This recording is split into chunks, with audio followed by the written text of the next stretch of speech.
Welcome to Conversate, our podcast where we engage in conversation. And on this week's episode, Aaron, I'm sitting down with Amy Fanta, who's the executive director of Camp Restore in Detroit, a nonprofit ministry within the Lutheran Church Missouri Synod that's helping to restore the 9th Precinct in Detroit. And so we're talking about that ministry, but also the role that Christian hope plays in that vital work of restoration. So our goal is that in this podcast that you take something that you hear and start another conversation with somebody else. And so, as always, we hope you enjoy this conversation. So I'm going to hit start recording because then we can just start whenever we feel like it. Okay. Okay. I like that. But we have to start, Amy, with a clink. Okay. I haven't watched enough podcasts. That's fine. Clink. Clink. Hey. Hello. Hey, if anybody You can't clink without drinking. Oh, I'm so sorry. Again. Clink. Clink. There we go. That was good. That was good, Amy. Hey, this is Amy Fanta. This is not Pastor Kevin, unless he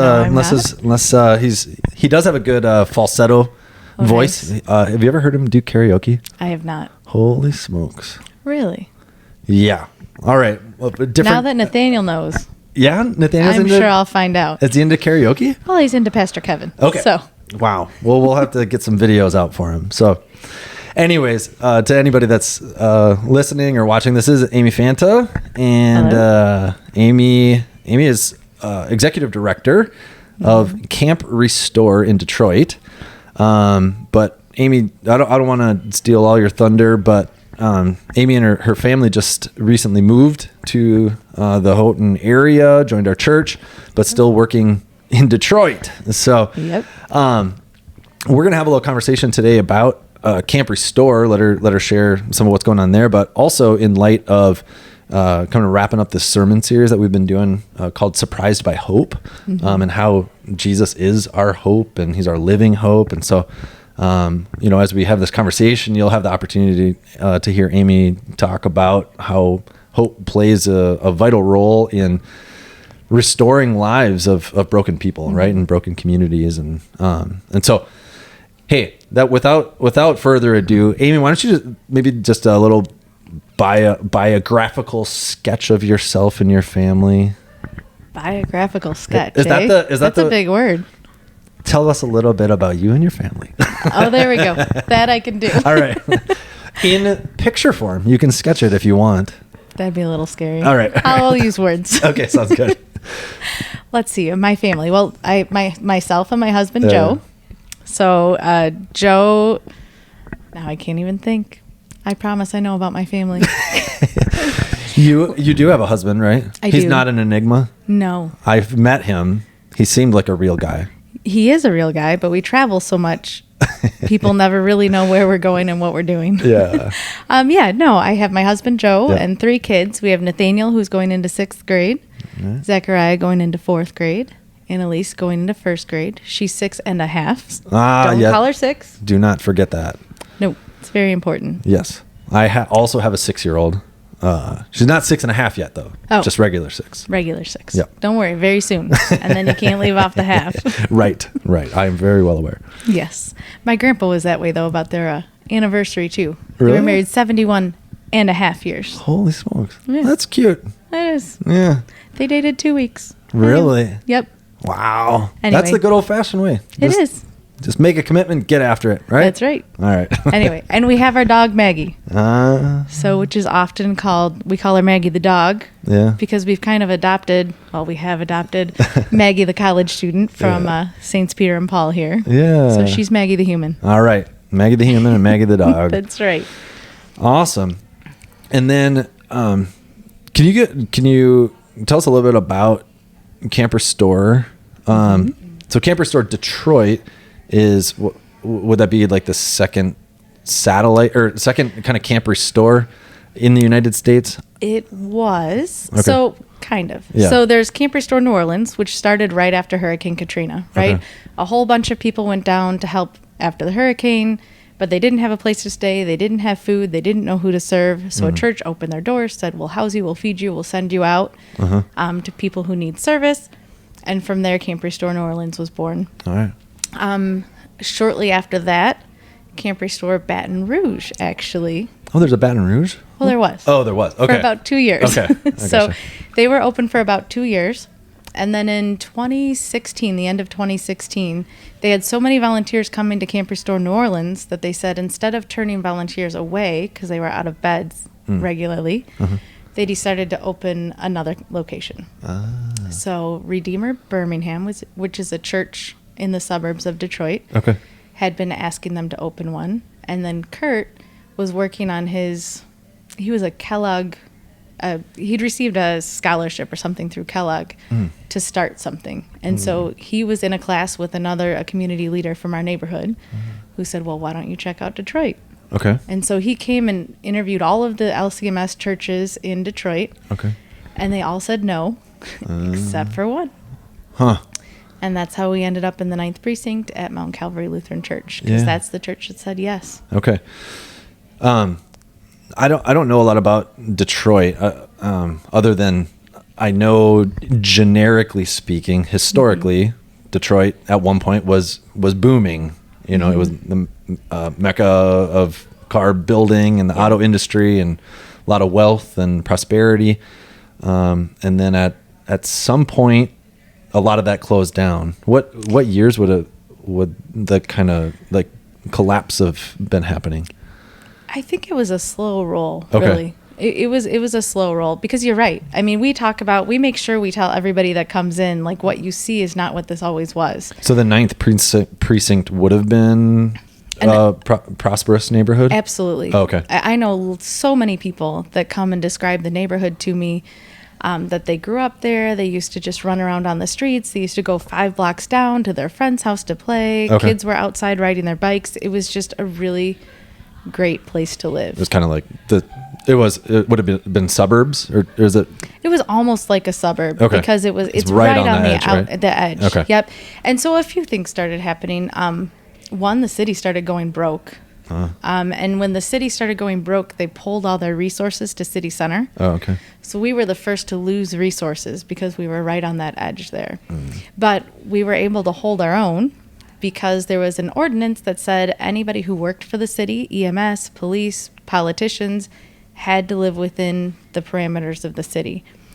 And our community actually had a lot of those people in our community. Okay. And somebody took that ordinance to court, took the city to court, and said, is this legal? Does my employer get to tell me where I have to live? And they said, actually, no. It's not legal. And that's when our community very specifically really lost everybody. So if you look at a map... do you know when that years-wise would have been? I do.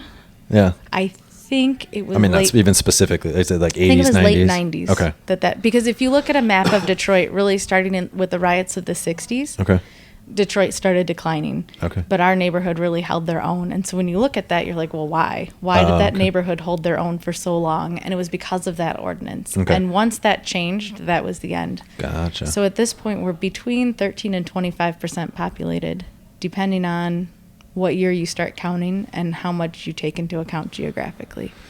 So from what the height of population was in that precinct to what it is now is only 13%? Yep. Holy smokes. So does that just mean tons and tons of vacant homes, or homes that weren't or used to be there are no longer there, and that kind of stuff? We have over 283 acres of abandoned land. Okay. Both houses and lots. Okay.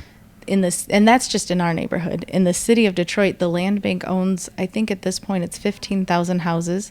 Whoa. And 75,000 lots. Whoa. That just people left. Wow. Okay. So then let's say this is mid 90s or whatever.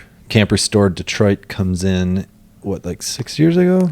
Yep. Was it 6? Right at 6. We started talking about it in 2016, actually opened the beginning of 2017. All right. So we celebrated 5 years last year, working on 6 years this And year. you've kind of been there the whole time. I mean, right. I mean, your dad was there a little bit before you, but I mean, you've kind of been involved, right? Yep. Okay. Yeah, my parents were on the starting board. My dad was the pastor of Mount Calvary Lutheran Church. And really, when Camp Restore New Orleans came in, it was really great. They said, hey, would you like to start this thing? They said, yes, we'd love to. They flew a few people out to visit. And then they said, okay, let us know if you need anything, kind of, which is great, right? There's not a lot of micromanagement. They gave Camp Restore Detroit the room to grow as it should in Detroit, rather than, because we're a totally different set of needs in Detroit. But at the same time, left for a little room for, what do we do? Yeah. So, there's a lot of people probably listening that are kind of getting the concept here of what Detroit was like, but then now can you share a little bit about just kind of the ministry of Camp Restore, your general spiel about it? I mean, well, there's a very global spiel, right? And then there's a what does that actually mean spiel. Yeah, well, so share that, and then we'll talk specifics, along the way. The very global spiel, right? Begins where we just started, right? There's 13% of our population left. There's over 283 acres of abandoned land. When you drive through the neighborhood, you can't help but say, oh my gosh, what happened here? My kids ask, well, where did the kids go that lived in that house? Because a lot of the houses are burned out.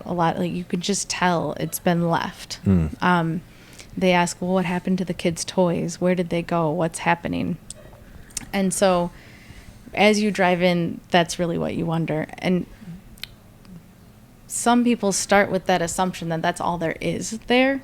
But once you get to know our residents and our community, you really learn that we have a whole population of people that are just absolutely amazing. We have a lot of residents that are there by choice. Somebody came into our neighborhood and assumed that all of our residents were just stuck there. But the majority of our residents are really excited to tell you they are there because they want to be there. They are there because we want to see a better tomorrow, and we're here because we're going to make that happen. Wow.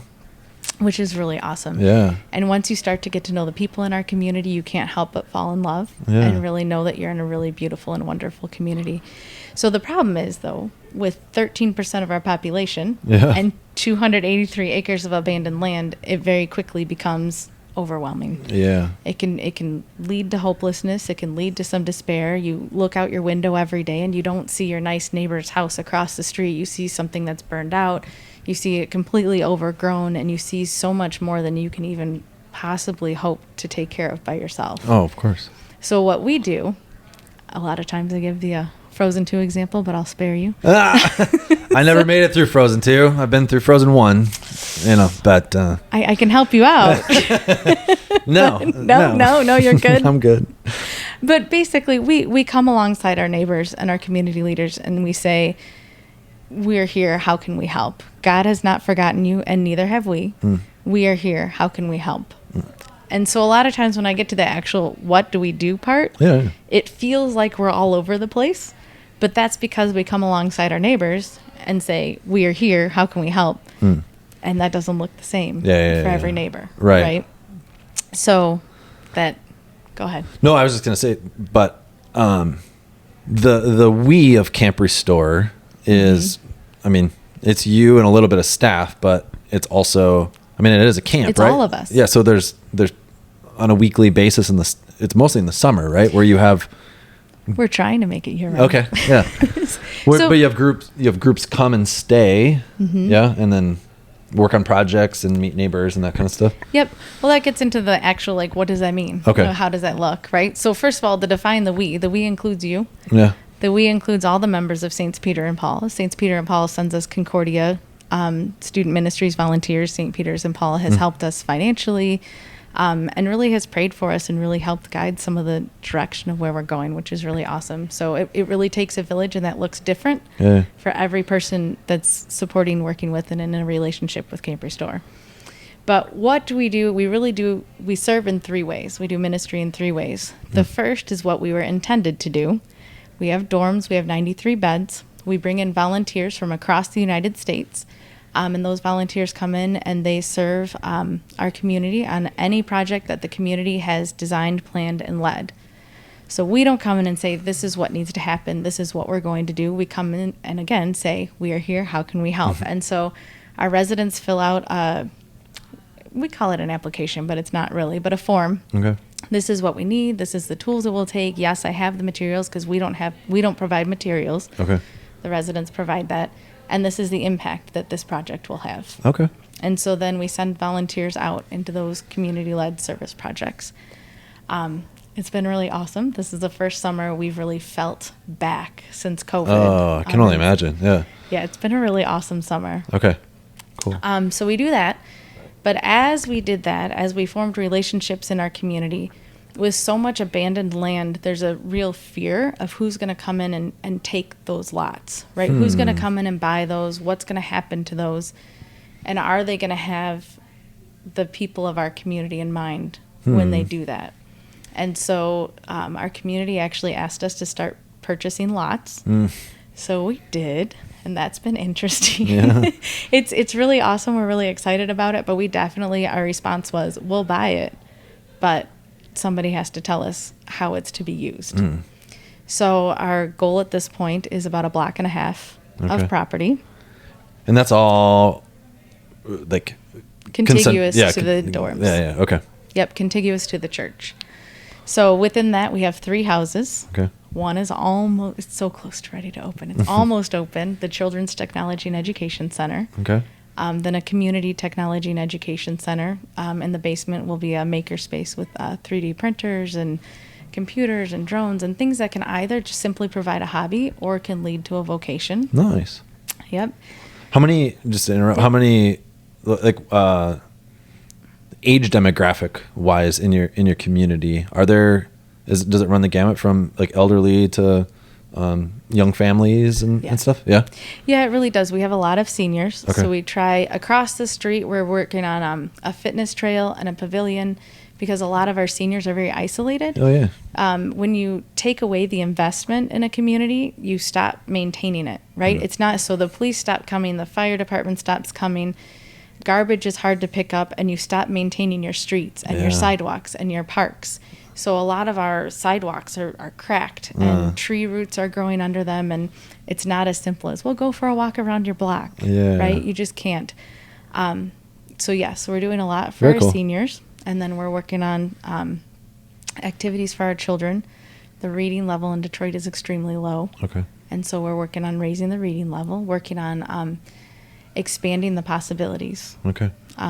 A lot of these kids have never touched a 3D printer or don't have access to Lego robotics or things like that. So we're really trying to look outside the box. A lot of times it's easy to look at just the reading level or just the educational level, but not expand out to things like 3D printers, drones, cameras, sewing machines. Yeah. Very cool. So, Very cool. Awesome. And before this conversation, Amy, I said, why don't you come and let's also chat about the role that hope plays, and not just any hope, but the sure and certain hope of Jesus, right? Which I know is your ultimate heart, and your goal, and the driving force of Camp Restore is to bring the light of Jesus into this community, right?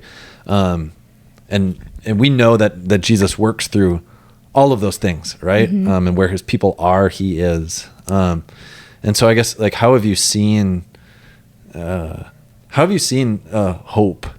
take root or be a driving force, whether it's through your staff or the volunteers that come or the people whose lives are being changed in this community?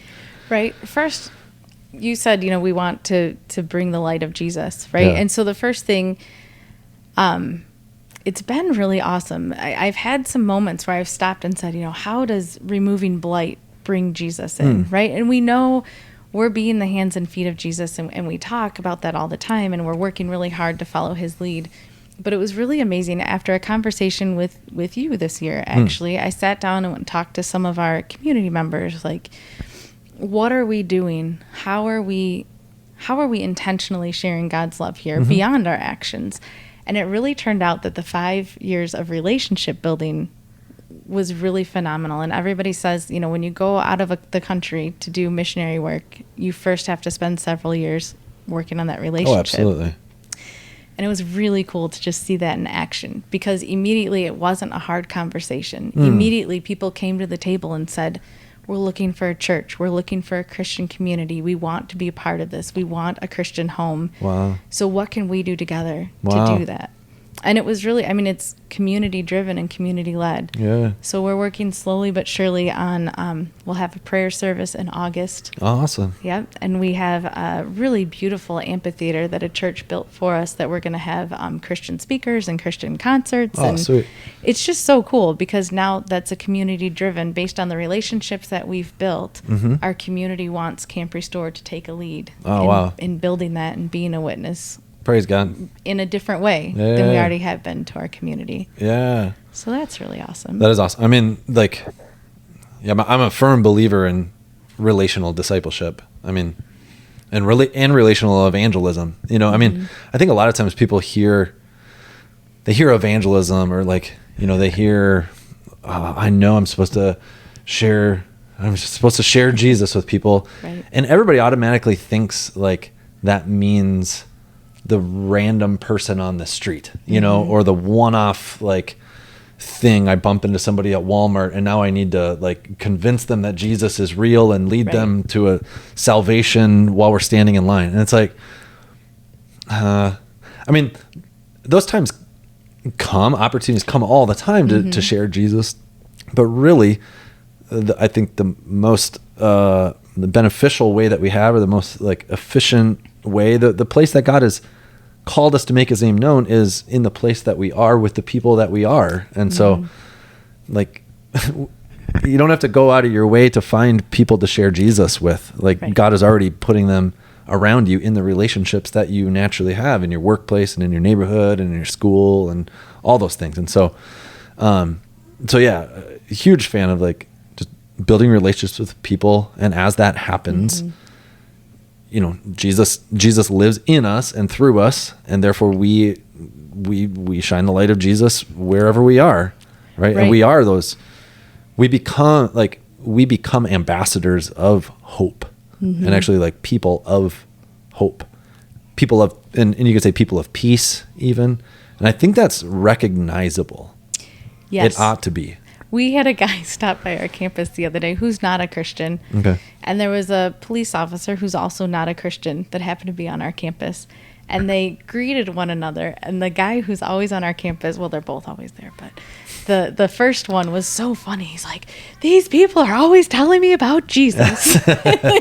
He's just like talking about how we're always sharing the gospel with them and always telling him that Jesus is real, and all these things that I didn't even realize we'd been sharing as much as we have been.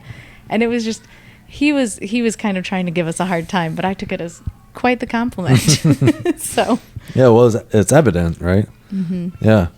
And I think like I usually like to talk about the fact that there should be like both gospel demonstration and gospel proclamation. So like we demonstrate the gospel through our good works, and those are good. It's good to do good works. It's good to remove blight. It's good to build trails. It's good to do all of that stuff. And good is still good, right? Yep.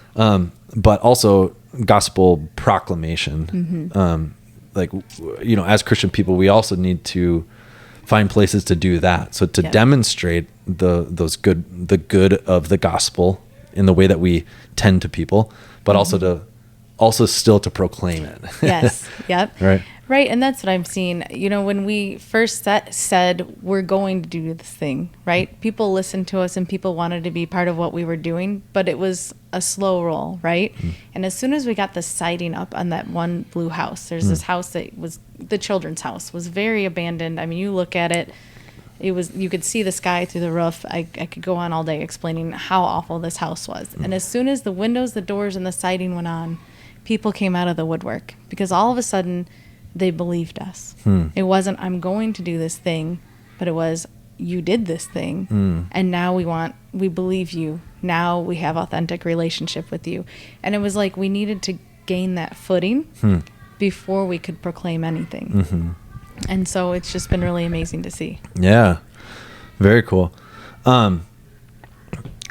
What's I don't know, like in those 6 years that you've been there, is there a story that you can share that really just like, that's kind of one of your favorites to share, of either like life transformation or I don't know, one of your favorites? And so many favorites. Yeah. Well, I think a couple things. I think first of all, just not really realizing the impact we're making sometimes. Okay. So my dad was the pastor at Mount Calvary Lutheran Church, right? Yeah. And he always wears a black cowboy hat. Okay. Always. So he's very identifiable. You know who he is. The community knows who he is, right?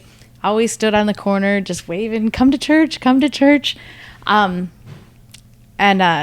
Even though church members always used to say, hey, you're going to get shot, which it's not quite that kind of a community, and he was like, that's okay. Then I'll get shot for the Lord.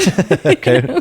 And like, he just walks up to random people's houses and talks to whomever or knocks on doors fearlessly. And he retired, so he left. And at least 3 times a week, somebody will come up to me, not knowing it's my dad, and say, hey, where did the pastor in the black hat go? He made me feel so loved. He let me know that church was alive and open. And he showed me the love of God. And I just think, no, that's not one life transformed, but it's a community of people who, just because he stood out on the corner, or he was willing to walk up to somebody's door, or willing to say hi to somebody passing by, really know and understand that God is at work and that God loves them. And I think that's so powerful. Right now we have a young man. So the Blue House isn't even quite done yet, but the police approached us and said, hey, we have a young man. He's about to be homeless. He's been in the foster care system since he was 12. He can't stay for one reason or another. Will you please house him? Yes. And I said, there's no bathroom. There's no shower. And they said, we don't even care. He can use the bathroom in the church next door. It's fine. So in the first week that he lived there, he actually built his own bathroom and shower with Anthony, who's an amazing general contractor. Yep, that comes out and helps a lot. Okay. And just watching this kid grow and watching him experience the love of Christ, because now he's right next door to us. Yeah. And so all these volunteers keep coming in, and every single volunteer group just adopts him as they come in. And now he's been hanging out. He plays basketball every night with a different group of campers every week. He hangs out with my kids. And I cannot begin to tell you, like, the glow that I see. When he showed up with just a backpack and maybe like 1 or 2 things in it. And we said, well, where's all your stuff? And he said, well, I wasn't sure what you'd allow me to bring. And just kind of sad, because he lost the only home he knew. He didn't know where he was going or what he was doing. And that kid experiences the love of Christ from our volunteers every single day. And he is glowing, and he is happy, and he is just thrilled to be there. And it's just been really awesome to see. And I'm really excited to see how God works in his life and what happens with him. So I think this is the cool thing about hope. I believe like hope orients us to the past. Like as we reflect on these stories, like, you know, we sometimes, I mean, in a secular saying, you can say like hindsight is 20/20. Like you can look back and kind of see clearly, but from a Christian perspective, we can look at the past and see God's hand of faithfulness. Sometimes way more clearly than we can in the present, right? Yes, and so you can look back and say, well, God is faithful. Like he's faithful to his promises. And so what is that like, looking back at some of these stories? Like, I mean, how does that excite you for what you still see to come? In so many ways. I mean, especially this year, we've seen a lot of things come to fruition that have been rolling around, right? I mean, just seeing somebody live in that house, that was never our intention. Okay. And probably a week before the police called us, Anthony, who has been working on that house, said, Amy, you can't have this house without a bedroom. You can't have this house without a shower. What if you get a call about an emergent situation? Oh, really? That's not going to happen. Right. And then a week later, here we were housing this kid. Right. And just in so many ways, even that house, it's taken us almost 3 years. Some people would say it has taken longer, but to get it to the point where it's ready to be open. And it's been frustrating and feels like failure on my part every step that it doesn't get open. But then the way it comes about each time that it moves forward, we're just like, okay, God, we see why we had to wait. Yeah. And how often those things come to fruition in a way that maybe you wouldn't quite have designed yourself, right? Absolutely. Yeah. So much of it. Yeah. And that's where, I mean, God is so faithful, right? And so, I mean, that's all he asks of us too, is to be faithful to him and to constantly live our lives in such a way that we desire to like live in line with him and follow the steps that he gives to us. Yep. and just be ready and be open, and also be living in such a way that we desire to be open to the opportunities God puts in front of us. Cause that like, I think like I've learned that I've got to, in my prayer life, if I pray, God, give me your eyes to see opportunities today, and give me also the ability and the desire to step into those opportunities, to speak your name and to live like you, Jesus. If you start praying like that, you better believe that God's going to give you the opportunities, because he has been all along. It's just when you start praying like that, you start to notice it. Yep. You see them. Right. Yep. And then it's like, oh, wow. Okay. Well, I guess I was praying about that, and now, okay, I guess you delivered, so I should probably do that. Yeah. Yep. I should probably step into that. Yeah. And that's a lot of what I've found ministry here is, right? It's, I don't know what to do next. And as soon as we step back and go, I don't know, I'm not sure, then God steps in. Yeah. And a lot of the times when things go wrong the most, I don't know, when situations get the most out of hand, my response is, well, I can tell you God's at work, because he really likes to work. I think a lot of times he wants to make sure we know it's him. Yeah. And so a lot of times I say, well, we can't take credit because none of us know what to do about this. So in a few weeks when it's all worked out, we'll know it was God. Yeah.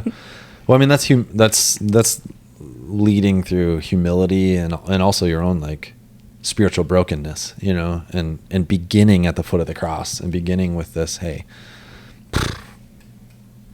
I don't have it together. I don't know. I mean, God, and my desire is to be faithful to you. So let's go. Let's do this thing. I'll follow you. Yeah. And he does. And that's a beautiful thing. Amy, I mean, as people are listening to this and maybe hearing about Camp Restore for the first time, is there a good place, like maybe online or something, they can go and learn more about Camp Restore or get involved, or all of the above? Like, where can they find you? But also, like, what are some things that Camp Restore would be asking for or in need of, that kind of stuff? Perfect. So, well, you can learn more about us at DetroitCampRestore.org. That's our website. Don't worry, we know it needs to be updated. We're working on it. Okay. So you can learn more about us there. We also have a newsletter. You can volunteer at Camp Restore. And don't worry, if you're from Houghton, you're not too far away. We have teams come down from Houghton quite a bit. Most of my staff right now is actually from Houghton. So our summer staff, we have Concordia Student Ministries down there. And ironically, some of our volunteers that come in are so excited because they're MTU alum. So that's been really cool. But yeah, we always have volunteers coming in. We can take families. Our youngest camper has been 6 months old. Our oldest has been 81. So you have no excuses. So it's not just youth groups. Nope. Okay. Nope. And we tell a lot of our older crowd says, but I can't swing a hammer anymore. Well, first of all, you can still garden. And second of all, a lot of times we need the wisdom. Yeah. So we need somebody telling the high schoolers what to do and how to do it more than we need somebody actually swinging the hammer.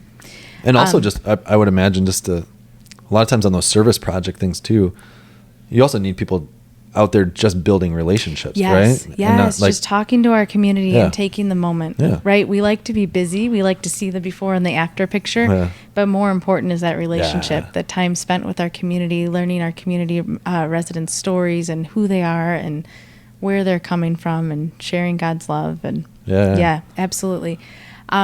We're always looking for donations of items, right? So we need cups and plates and cereal. We have an Amazon wish list that's on our website. And right now, especially, we're looking for monthly donors. Okay. So I think we've updated our webpage to take that. The other way is to email detroit@camprestore.org. Okay. And we can help you sign up for that. But we really need a foundation of income, just knowing that money is coming, because we spend a lot of our time working on just keeping our doors open. Yeah. The joy of running ministry. Joy of running nonprofit, huh? Exactly. Yep. Yeah. So we're really looking for those monthly donors right now. Awesome. Yeah. Awesome. Well, Amy, it's been a treat to sit and do this with you. And those of you who watch this or listen to this and attend St. Peter Paul, will say hi to Amy if you haven't yet. And those of you who live somewhere else, check them out online and see how you can help. But Amy, it's been awesome to sit and have this conversation. And thanks. Yeah. It's been great to be here. Awesome. I appreciate we'll you. close with one more clink, Amy. All right. Clink. Clink. You got a drink. All right. Oh, clink and drink. That's a new saying. There you go. All right. Peace.